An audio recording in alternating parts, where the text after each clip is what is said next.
ఏదైతే మన normal procedure of urea distribution, యూరియాని ఎలాగైతే డిస్ట్రిబ్యూట్ చేస్తారంటే ఫస్ట్ మార్క్ఫెడ్ అనే ఒక గవర్నమెంట్ సంస్థ ఉంటుంది. గవర్నమెంట్ సంస్థకి 50% యూరియాని గవర్నమెంట్ ఇస్తుంది. దాని తర్వాత మిగతా 50% ఏమో ప్రైవేట్ సంస్థలకు ఇస్తుంది. ఈ ప్రైవేట్ సంస్థలకు ఇచ్చేది షాపుల ద్వారా రీటైల్ మార్కెట్లోకి వెళ్ళిపోతుంది.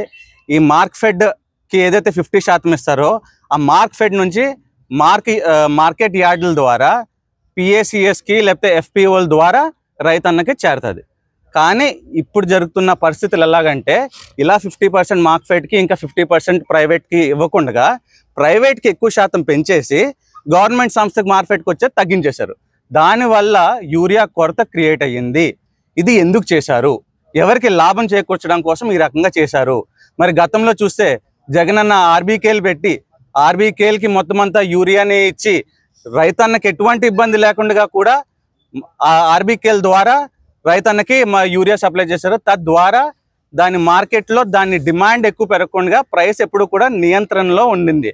కానీ ఆ రకంగా చేయకుండా కావాలని ప్రైవేట్ పార్టీలకి బెనిఫిట్ చేయాలని చెప్పి ఈ రకంగా చేస్తున్నారు.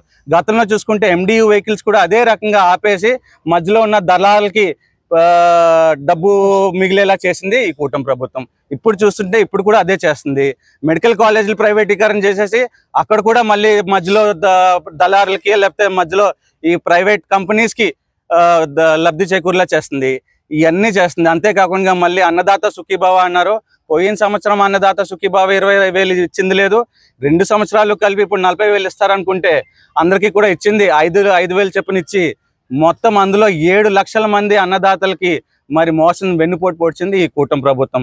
ఇలాంటి యొక్క సమస్యలన్నింటినీ కూడా మా నాయకుడు వైఎస్ జగన్మోహన్ రెడ్డి గారి పిలుపు మేరకు మేమందరం కూడా రైతు పక్షాన్ని నించుని ఈరోజు ర్యాలీగా మరి మా స్వగృహం అమలాపురం బట్నవెల్లి నుంచి మరి ఆర్డీఓ కార్యాలయానికి ర్యాలీగా నిరసన ర్యాలీగా వచ్చి మరి ఆర్డీఓ గారికి మరి వినతి పత్రం ఇవ్వడం జరిగింది. అంతేకాకుండా మరి నష్టపోయిన రైతులకి ఏదైతే అకాల వర్షాల కారణంగా నష్టపోయిన రైతులకి వాళ్ళకి నష్టపరిహారం ఇచ్చింది లేదు, లేకపోతే 0 వడ్డీ ఇచ్చింది లేదు, లేదా ఎటువంటి రైతు భరోసా ఇచ్చింది లేదు. అన్ని రకాలుగాను రైతుని ఇబ్బంది పెడుతున్న ఈ కూటమి ప్రభుత్వంని వాళ్ళ మెడలు వంచడం కోసము మేము ఈరోజు ఈ కార్యాచరణ రూపొందించుకుని మరి ఆర్డీఓ గారికి వినతి పత్రం ఇవ్వడం జరిగింది. Thank you.